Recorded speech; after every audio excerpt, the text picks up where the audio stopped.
इस वीडियो में हम ये जानेंगे कि अगर आप एसबीआई में एक अपना नया अकाउंट ओपन करवाना चाहते हैं तो उसका फॉर्म फिलअप किस तरह से किया जाता है। साथ साथ हम ये भी जानेंगे कि इसके साथ आपको कौन कौन से डॉक्यूमेंट्स को अटैच करना है। तो चलिए इस वीडियो को स्टार्ट करते हैं। तो सबसे पहले आपको इस तरह का जो फॉर्म मिलेगा, इसके अंदर क्या करना है, आपको स्टार्टिंग यहाँ से करना है। यहाँ पे डेट लिखी होगी, जिस भी तारीख को आप अपना फॉर्म सबमिट कराएंगे उस तारीख की यहाँ पे डेट आ जाएगी। उसके बाद देखिए आपको क्या करना है, ये जितने भी आपको कॉलम दिखाई दे रहे हैं इसमें से आपको कुछ भी फिल करने की ज़रूरत नहीं है, क्योंकि आप एक नया अकाउंट ओपन करवा रहे हैं, इसलिए आपको ये कॉलम फिल नहीं करना है। उसके बाद देखिए आपको क्या करना है, थोड़ा जूम कर लेते हैं ताकि आपको दिक्कत ना हो। तो देखिए यहाँ पे आपको क्या ऑप्शन मिला, फर्स्ट यहाँ पे लिखा पर्सनल डिटेल का।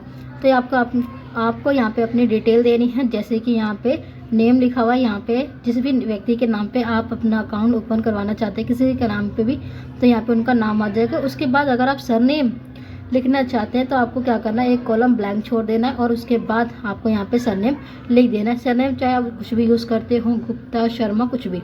उसके बाद देखिए आपको क्या करना है, यहाँ पे डेट ऑफ बर्थ का ऑप्शन मिल रखा है, यहाँ पे आपको यहाँ पे डेट, यहाँ पे मंथ और यहाँ पे ईयर फिल कर देना। उसके बाद देखिए आपको जेंडर बताना है, किसके नाम पे आप जो अकाउंट ऊपर करवा रहे हैं वो फीमेल है या फिर मेल। जैसे कि मान लेते हैं कि ये फॉर्म फिलअप राम के नाम पे किया गया जो कि एक मेल है, तो यहाँ पे टिक कर दिया। उसके बाद देखिए आपको क्या करना है, यहाँ पे आपको ये बताना है कि जिसके नाम पे अकाउंट खुलवाया गया वो शादीशुदा है या नहीं। अगर शादीशुदा है तो मैरिड पे टिक कर लीजिए, शादीशुदा नहीं है तो अनमैरिड पे टिक कर लीजिए। उसके बाद देखिए आपको क्या फिल करना है, उसके बाद देखिए यहाँ पे ऑप्शन लिखा हुआ है name of the father and mother. ये देखिए name of the father and mother लिखा हुआ है, यहाँ पे अपने फादर का या फिर मदर में से किसी का भी नाम लिख सकते हैं, जैसे कि मैंने यहाँ पे फादर का लिख रखा है। उसके बाद देखिए यहाँ पे आपको कॉलम मिलेगा नेम ऑफ द डिपेंडेंट्स, यहाँ पे आपके फैमिली में कितने मेंबर्स हैं आपको यहाँ पे लिख देना है। उसके बाद देखिए लिटरेचर का ऑप्शन मिला हुआ है, अगर आप पढ़े लिखे हैं तो आपको यस पे कर लेना है, अगर आप पढ़े लिखे नहीं है तो आपको नो पे कर लेना है। इसके बाद देखिए आपको क्या करना है, नेम ऑफ द गार्जियन का ऑप्शन यहाँ पे नेक्स्ट मिला हुआ है, क्योंकि ये अकाउंट जो फॉर्म फिलअप है वो सिंगल और सेविंग का कराया गया, वो भी मेजर का। क्योंकि मेजर का है जो 18 साल से ऊपर है, तो जो व्यक्ति 18 साल से ऊपर है जिनके नाम पे अकाउंट खुलवाया गया तो उनको ये कॉलम फिल करने की जरूरत नहीं होती। जैसे कि मान लीजिए राम के नाम पे अकाउंट ओपन कराया गया, वो 18 साल से ऊपर है, तो आपको ये कॉलम फिल नहीं करना है, इसे आप ब्लैंक छोड़ दीजिए। उसके बाद देखिए आपको क्या करना है, उसके बाद आपको यहाँ पे नेशनलिटी का ऑप्शन मिलेगा, यहाँ पे आपको इंडिया में टिक कर लेना है। इंडिया पे टिक करने के बाद देखिए आपको यहाँ पे कंट्री नेम लिखा होगा, तो क्या करना है, आपको यहाँ पे कंट्री में यहाँ पे इंडिया लिख देना है। उसके बाद अब देखिए आपको नेक्स्ट ऑप्शन मिलेगा ऑक्यूपेशन टाइप, मतलब आपका कौन सा प्रोफेशनल वर्क है आपको ये बताना पड़ेगा, आप कौन से फील्ड में। जैसे कि यहाँ पे देखिए बहुत सारे फील्ड देखिए, जैसे सर्विस दे रखा है, यहाँ प्राइवेट सेक्टर दे रखा है, पब्लिक सेक्टर दे रखा है, यहाँ पे बहुत सारे ऑप्शन दे रखे हैं। लेकिन जो जैसे जिनके नाम पे फॉर्म फिलअप किया गया, जैसे कि राम, वो क्या सेल्फ एम्प्लॉयड है, तो यहाँ पे हमने टिक कर दिया। आप इसे अपने अकॉर्डिंग कर सकते हैं कि आप किस ऑक्यूपेशन टाइप के हैं, कि हाउस वाइफ है, स्टूडेंट है, या किसी भी कैटेगरी में आते हैं, आप इसे टिक कर लीजिएगा, इसे अपने अकॉर्डिंग। उसके बाद देखिए आपको क्या करना है, अब देखिए आपके पास जो नेक्स्ट ऑप्शन आएगा वो आएगा आपकी मंथली इनकम। इसके अंदर ये पूछा गया कि आप एक महीने में कितना अर्न कर लेते हैं, कितना कमा लेते हैं, आपको यहाँ पे मेंशन करना है। उसके बाद देखिए आपको नेक्स्ट ऑप्शन में ये बताना है कि आप किस धर्म से, आपका धर्म क्या है। जैसे कि देखिए यहाँ पे हिंदू का ऑप्शन मिला हुआ है, मुस्लिम का मिला हुआ है, क्रिश्चियन का मिला हुआ है, सिख का। जैसे कि आप किसी भी धर्म से उस पर टिक कर सकते हैं। जैसे राम के नाम पर फॉर्म फिलअप किया गया, राम क्या हिंदू है तो हमने हिंदू पर टिक कर दिया। जो भी आपका धर्म है उसमें से आप किसी पर भी टिक कर सकते हैं। इसके बाद देखिए अब आपको करना क्या है, यहाँ पे आपको नेक्स्ट ऑप्शन जो दे रखा है वह कैटेगरी का। इसके अंदर देखिए आपको बताना पड़ेगा कि आपकी कैटेगरी क्या है। जैसे कि यहाँ पे ऑप्शन मिल रखा है जनरल का, ओबीसी का, एससी का या एसटी का। तो देखिए जो फॉर्म फिलअप है वो जिनके नाम पे किया गया है वो ओबीसी कैटेगरी से आते हैं, इसलिए मैंने ओबीसी पे कर दिया। आप इसे अपने अकॉर्डिंग कर सकते हैं, चाहे आप जनरल हो, चाहे एससी हो, चाहे एसटी हो, आपको बस क्या करना है, उस पर टिक कर देना है। उसके बाद देखिए आपको यहाँ पे क्या पूछा गया कि आपको यहाँ पे पसंद गया कि पर्सन विद डिसेबिलिटी। इसका मतलब क्या होता है, इसका मतलब ये होता है कि जिनके नाम पे फॉर्म फिलअप किया जा रहा है वो किसी भी रूप से अगर ना हैंडीकैप हैं, तो क्या कहते हैं शारीरिक रूप से अपंग है, तो आपको यस कर देना, अगर नहीं है तो आपको नो पे कर देना। जैसे कि जिनके नाम पे किया गया वो किसी भी तरह से शारीरिक रूप से अपंग नहीं है, तो हमने यहाँ पे नो पे कर दिया। आप इसे ध्यान रखिए और इसे अपने अकॉर्डिंग टिक कर लीजिएगा। उसके बाद देखिए आपको करना क्या है, उसके बाद आपको नेक्स्ट कॉलम जो मिल रखा है इसके अंदर आपसे पूछा गया कि एजुकेशन क्वालिफिकेशन आपकी कितनी, आप कितने पढ़े लिखे हैं या नहीं कितनी, ठीक है। अब देखिए यहाँ पे बहुत सारे ऑप्शन दे रखे हैं, जैसे कि अगर आप ग्रेजुएट है तो आप ग्रेजुएट पर टिक कर सकते हैं, एसएससी कर रहे हैं तो एसएससी पर टिक कर सकते हैं। देखिए इसके अंदर जो भी जितने भी आप पढ़े लिखे हैं इसमें सब टिक कर सकते हैं, जैसे कि मैंने ग्रेजुएशन पे कर रखा है। अगर आप पोस्ट ग्रेजुएट है तो उस पर भी टिक कर सकते हैं, इसे अपने अकॉर्डिंग कर लीजिए। अब उसके बाद देखिए आपको करना क्या है।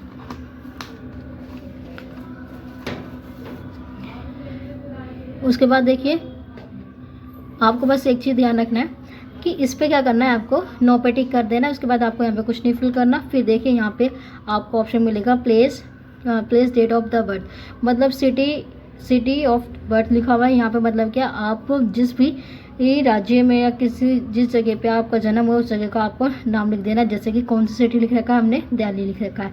जो भी आपका प्लेस हो आप यहाँ पे फिल कर लीजिएगा। उसके बाद देखिए आपको क्या करना है, यहाँ पे सिटीजनशिप लिखा हुआ है, यहाँ पे आपको इंडियन लिख देना है। इसके बाद देखिए उसके बाद आपको क्या करना है, यहाँ पे यस कर देना है कार्ड का। अब क्या करना है, आपको आपके पास जो पैन कार्ड है उसका आपको यहाँ पे नंबर लिख देना है। लिखने के बाद देखिए आपका जो फर्स्ट ऑप्शन है वो फर्स्ट जो कॉलम है वो पूरा हो जाता है। इसके बाद सेकंड जो डिटेल्स है वो आपको देनी पड़ेगी। इसके अंदर देखिए आपको क्या करना है, सबसे पहले आपको यहाँ पे मोबाइल नंबर का ऑप्शन दिया गया है। इसके अंदर आपको अगर इंडिया से हैं तो +91 आएगा यहाँ पे, क्योंकि इंडिया कोड नंबर 91 है। उसके बाद जो भी आपका फ़ोन नंबर है जो काम करता हो चलता हो, जिसे आप चाहते हैं अपने बैंक अकाउंट से लिंक करना, उसे यहाँ पे लिख दीजिए। उसके बाद अगर यहाँ पे ईमेल आईडी पूछी गई है, अगर आपके पास ईमेल आईडी है तो लिख दीजिए, अगर नहीं है तो आप इसे ब्लैंक भी छोड़ सकते हैं। उसके बाद देखिए आपको यहाँ पे कुछ भी फिल करने की ज़रूरत नहीं है। अब हम इसका नेक्स्ट पेज भरेंगे। इसके बाद देखिए आपको क्या करना है, अब यहाँ पे थर्ड है प्रूफ ऑफ द आइडेंटिटी और एड्रेस। आपको अपने आइडेंटिटी और एड्रेस प्रूफ के लिए कौन कौन सा डॉक्यूमेंट्स देने वाले, इसकी इन्फॉर्मेशन आपको देनी पड़ेगी। जैसे कि मान लीजिए यहाँ पे देखिए ऑप्शन काफ़ी दे रखे हैं, पासपोर्ट का दे रखा है, वोटर आईडी कार्ड का दे रखा है, ड्राइविंग लाइसेंस दे रखा है, आधार कार्ड। अब देखिए आइडेंटिटी और एड्रेस प्रूफ के लिए हम अपना आधार कार्ड देना चाहते हैं, क्योंकि सबके पास होता है। तो हमने अपना आधार कार्ड पर क्या करते हैं, टिक कर दिया।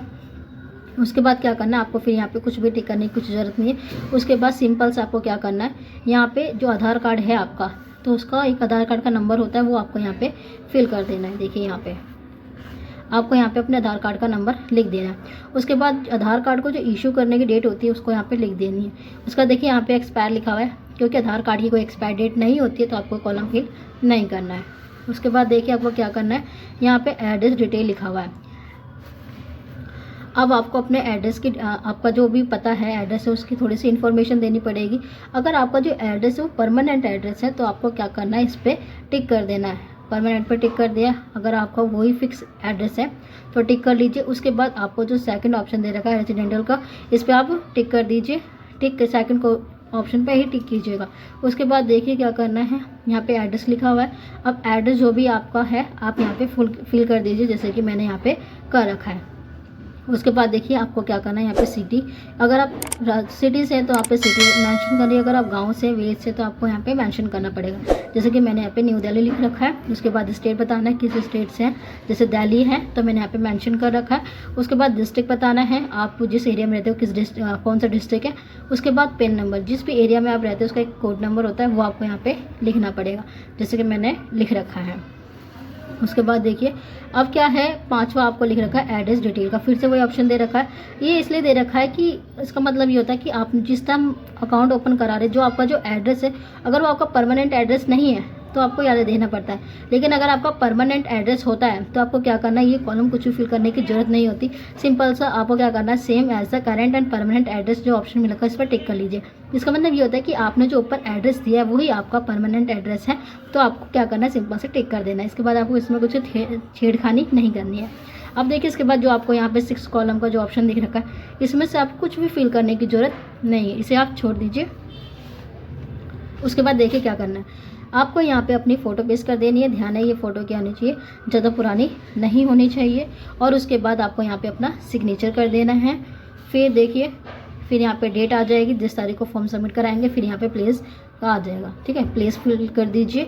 उसके बाद देखिए नीचे आपको साफ साफ लिखा हुआ है 8 ऑप्शन में फॉर ऑफिस यूज़, तो आपको यहाँ पे कुछ भी फिल करने की ज़रूरत नहीं है, इसे आप ब्लैंक छोड़ दीजिए। अब इसके बाद हम फॉर्म फिलअप करते हैं, इसके बाद क्या फिल करना है। अब देखिए इसका पहला जो पार्ट है पूरा हो जाता है, अब इसका आता है सेकेंड पार्ट, ठीक है। अब सेकेंड पार्ट हम फिल करेंगे। ये देखिए पार्ट सेकंड लिखा हुआ है। अब इसके अंदर भी क्या करना है, सबसे पहले जिस भी तारीख को आप अपना फॉर्म सबमिट कराएंगे उस तारीख की यहाँ पे डेट आ जाएगी। अब देखिए इसके बाद जो आपको 3 कॉलम दिख रहे हैं इसके अंदर आपको कुछ भी फिल करने की जरूरत नहीं है, इसे आप इसे ब्लैंक छोड़ दीजिए। उसके बाद देखिए यहाँ पे फर्स्ट में लिखा है टाइप ऑफ द अकाउंट। यहाँ पे आप सेविंग अकाउंट खुलवा रहे हैं तो इसलिए आपको सेविंग पर टिक कर देना है, क्योंकि फॉर्म फिलअप में फिर से कहते हो सेविंग अकाउंट के लिए मेजर के लिए करवाया जा रहा है और सिंगल के लिए, तो इसलिए हमने यहाँ पे टिक कर दिया। और उसके बाद देखिए यहाँ पे आपको क्या करना है, सेल्फ में करना है, क्योंकि सिंगल अकाउंट है इसलिए सेल्फ। इसके बाद देखिए थर्ड ऑप्शन मिला है सर्विस रिक्वायर्ड का। इसका मतलब है कि SBI के द्वारा जो फैसिलिटी दी जाती है, फैसिलिटीज़ आप किन किन का फ़ायदा उठाना चाहते हैं। तो देखिए अगर आप ATM अप्लाई कराना चाहते हैं तो आप क्या करते हैं, इसमें फर्स्ट ऑप्शन में यस पे टिक कर लीजिए। उसके बाद देखिए लेकिन ध्यान है कि आपको फर्स्ट एप्लीकेंट पे टिक करना है, क्योंकि अगर आप ज्वाइन करवाते तो आपको सेकंड फर्स्ट पे करना होता है, लेकिन ये सिंगल है तो इसलिए आपको क्या करना है, सिर्फ सिंगल जो फर्स्ट एप्लीकेंट लिखा है उस पर टिक करना है और किसी पे टिक नहीं करना है। उसके बाद देखिए जो ATM आप बनकर आएगा उसके ऊपर आप कौन सा नाम लिखा हुआ चाहते हैं। तो जैसे कि जो फॉर्म फिलअप राम के नाम पे है तो हम चाहते हैं कि राम ही लिख कर है और कुछ ना लिख कर है, तो आपको यहाँ पे लिख देना है। उसके बाद देखिए आपको क्या करना है, अगर आप चेकबुक भी चाहते हैं तो आपको यहाँ पे चेकबुक पे क्या करना है, टिक कर देना है। अब उसके बाद देखिए आपको क्या करना है, अगर आप चाहते हैं कि SMS अलर्ट आपको मिले तो आप इस पर टिक कर लीजिए, जो भी अपडेट हो आपको मैसेज के थ्रू आपको दे दिया जाए तो इस पर टिक करिए। अगर आप फ़ोन बैंकिंग सर्विस चाहते हैं यस कर दीजिए, नहीं चाहते तो नो कर दीजिए। अगर आप मोबाइल बैंकिंग सर्विस चाहते हैं तो यस कीजिए, नहीं चाहते हैं तो नो करिए। आप इसे अपने अकॉर्डिंग कर लीजिए। देखिए पासबुक रिक्वायर्ड तो सबसे ज़्यादा इंपॉर्टेंट है, मैं तो आपको यही सजेशन दूंगी आप इसे हमेशा टिक करें, वरना आपको पासबुक नहीं मिलेगी, तो इसलिए आप इस पर यस ज़रूर करें।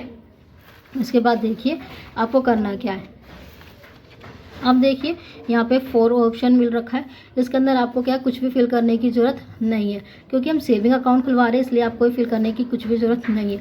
इसी तरह से देखिए जो आपको 5वां कॉलम मिला हुआ है इसके अंदर भी आपको कुछ भी फिल करने की ज़रूरत नहीं है, इसे छोड़ दीजिए क्योंकि ये सेविंग अकाउंट है इसलिए। और छठा भी आपको इसी तरह से कॉलम छोड़ देना है, इसमें आपको कुछ भी फिल करने की ज़रूरत नहीं है। अब देखिए आपको करना क्या है, इसके बाद आपको ये नेक्स्ट पेज आपको कुछ इस तरह का दिखाई देगा।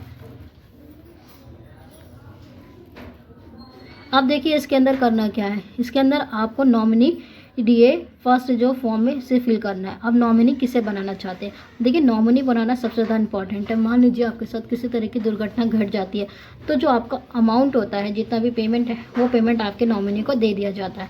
तो नॉमिनी वाला जो फॉर्म फिलअप है किस तरह से करना है तो ध्यान से देखिएगा। तो सबसे पहले क्या करिए, क्योंकि सिंगल है तो आपको यहाँ पर अपना नाम लिख देना है। यहाँ पर क्या करना है, आपको अपना नाम लिख देना है। उसके बाद देखिए यहाँ पे आपको क्या करना है, जिस भी बैंक की ब्रांच में आपका अकाउंट आप ओपन करवा रहे हैं उस ब्रांच का नाम आ जाएगा, जैसे कि मैंने यहाँ पे लिख रखा है। उसके बाद देखिए आपको यस ये जो आपको कॉल बॉक्स दिख रहा है इस पर क्या करना है, आपको सिंपल सा टिक कर देना है। अब देखिए इसके बाद क्या करना है, जिसे आपने नॉमिनी बनाया है, ठीक है। अब क्या आएगा, जिसे आप नॉमिनी बनाना चाहते हैं उनका यहाँ पे नाम आ जाएगा। उसके बाद देखिए फिर यहाँ पे mobile number of the nominee, जिसे आपने नॉमिनी बनाया उनका यहाँ पे मोबाइल नंबर लिख देना है। उसके बाद देखिए यहाँ पे रिलेशनशिप विद द डिपोजर, इसके अंदर आपको लिखना है कि जिससे आपने नॉमिनी बनाया है उसके साथ आपका क्या रिलेशन है। जैसे कि मैंने अशोक को बना रखा, उनसे मेरा क्या रिश्ता है, तो यहाँ पे मैंने बता दिया वो मेरे फादर लगते हैं, इसलिए मैंने यहाँ पे फादर पे टिक कर रखा है। उसके बाद यहाँ पे एज मेंशन कर रखा है। उसके बाद देखिए अगर यहाँ पे डेट ऑफ बर्थ जो आपका जो कॉलम दिख रहा है ये यहाँ पे तब लिखना होता है जब जिसे हम अपना नॉमिनी बना रहे हैं वो 18 साल से कम होते हैं तब। अगर 18 साल से ऊपर हैं तो आपको कोई कॉलम फिल करने की ज़रूरत नहीं होती है। तो हमारा जो नॉमिनी है ऑलरेडी 18 साल से ऊपर है, 40 साल के, तो हम ये कॉलम फिल नहीं करेंगे, हम इसे छोड़ देंगे। अब देखिए इसके बाद क्या करना है, आपको यहाँ पर अपना सिग्नेचर कर देना। फिर से मैं आपको ये बताती हूँ, अगर आप नॉमिनी 18 साल से कम उम्र के किसी को भी बनाते हैं तब आपको ये वाला और ये कॉलम फिल करना होता है। अगर 18 साल से कम है तो आपको 2 विटनेस की ज़रूरत पड़ती है, उनका नाम आता है सेम, 2 विटनेस का पहला इधर फिर दूसरा इधर, उनके सिग्नेचर लगते हैं, उनका फिर एड्रेस लगता है, ठीक है। इस बात का ध्यान रखें। लेकिन हमारा नॉमिनेट 18 साल से ऊपर है इसलिए हम इसको फॉर्म जो इसका फिलअप है वो नहीं करेंगे, इसे हम ब्लैंक छोड़ देते हैं। इसके बाद देखिए आपको फिर से क्या करना है, यहाँ पर अपना सिग्नेचर कर देना है। आपको फिर से क्या करना है, यहाँ पे अपना सिग्नेचर कर देना है। उसके बाद देखिए आपको क्या करना है, फिर से यहाँ पे प्लेस जो भी है जगह का नाम आप यहाँ पे लिख दीजिए। उसके बाद यहाँ पे डेट ऑफ फिल कर दीजिए, जिस भी तारीख को अपना आप फॉर्म सबमिट कराएंगे। उसके बाद आपको यहाँ पे सिग्नेचर करने हैं। अब देखिए आपके बाद क्या करना है कि आपको यहाँ पे जो लिखा है फॉर ऑफिस यूज़, आपको यहाँ पे कुछ भी फिल करने की जरूरत नहीं, इसे आप ब्लैंक छोड़ दीजिए। अब देखिए आपको क्या करना है, इसके बाद जो ये पेज है वो आपका फिल हो जाता है। तो जो नेक्स्ट फॉर्म फिलअप है वो आपका ये कुछ इस तरह का पेज होगा। ये देखिए आपको कुछ इस तरह का फॉर्म मिलेगा, जिसके अंदर कुछ क्या लिखा हुआ है, कुछ टर्म एंड कंडीशंस लिखी हुई। इसमें से आपको कुछ फिल करने की ज़रूरत नहीं है। इसे अगर इस पेज पे क्या है, आपको कुछ टर्म एंड कंडीशंस मिली हुई है। अगर आप पढ़ना चाहें तो इसे पढ़ सकते हैं, नहीं पढ़ना चाहते तो इसे आप छोड़ सकते हैं। इसके बाद देखिए नीचे आपको कुछ कॉलम्स दिखाई देंगे, इसके अंदर आपको कुछ फिल करने की ज़रूरत नहीं है, इसे आप ब्लैंक छोड़ दीजिए। अब उसके बाद क्या करना है, इसका अगर आप पीछे करेंगे तो फिर से कुछ टर्म एंड कंडीशंस अगर आप पढ़ना चाहें तो पढ़िए, नहीं पढ़ना तो छोड़ दीजिए। फिर उसके बाद देखिए आपको नेक्स्ट पेज दिखेगा कुछ इस तरह का। इसके अंदर देखिए ये फॉर्म फिलअप तब किया जाता है जब आपके पास पैन कार्ड नहीं होता है, लेकिन अगर आपके पास पैन कार्ड है तो आपको फिल नहीं करना, तो इसलिए हमने इसे ब्लैंक छोड़ दिया। उसके बाद देखिए फिर आपको एक नेक्स्ट पेज दिखाई देगा, इसका वो है ये वाला। देखिए ये तब फिल किया जाता है जब ये अकाउंट जो ओपनिंग है वो मेजर के लिए किया जाता है, माइनर के लिए किया जाता है, जो 18 साल से कम होते हैं। जब माइनर के लिए फॉर्म फिलअप करते हैं तब ये किया जाता है, लेकिन हम जो फॉर्म फिलअप कर रहे हैं मेजर के लिए कर रहे हैं तो हम इसे फिल नहीं करेंगे, इसे भी हम ब्लैंक छोड़ देंगे। तो इस तरह से जो आपका फॉर्म फिलअप है वो तो पूरा हो जाता है। तो देखिए अब क्या है, अब हम ये जानते हैं कि इसको सबमिट कराते समय आपको कौन कौन से डॉक्यूमेंट्स अटैच करने हैं। तो सबसे पहले आपको करना ये है कि आपको अपने पैन कार्ड की और आधार कार्ड की फ़ोटोकॉपी करा लेनी है और इसके साथ अटैच कर देना, जिस भी बैंक जो भी आपका बैंक है वहाँ पे जाके जब सबमिट कराएंगे। दूसरी बात, आप इस बात का ध्यान रखें कि अपना पैन कार्ड और आधार कार्ड के जो डॉक्यूमेंट्स है ओरिजिनल वो ज़रूर लेके जाएँ, क्योंकि वेरिफिकेशन के लिए आधार कार्ड और पैन कार्ड का डिमांड रहती है। अगर आप ओरिजिनल डॉक्यूमेंट्स लेके नहीं जाएंगे तो आपको बोला जाएगा कि ओरिजिनल लेकर आए। तो इसलिए हम पहले बता देते हैं कि अपना आधार कार्ड और पैन कार्ड ज़रूर लेके जाए। अगर आपको ये वीडियो पसंद आए तो प्लीज़ हमारे चैनल को लाइक, सब्सक्राइब एंड शेयर करना ना भूलें। Thank you for watching my video.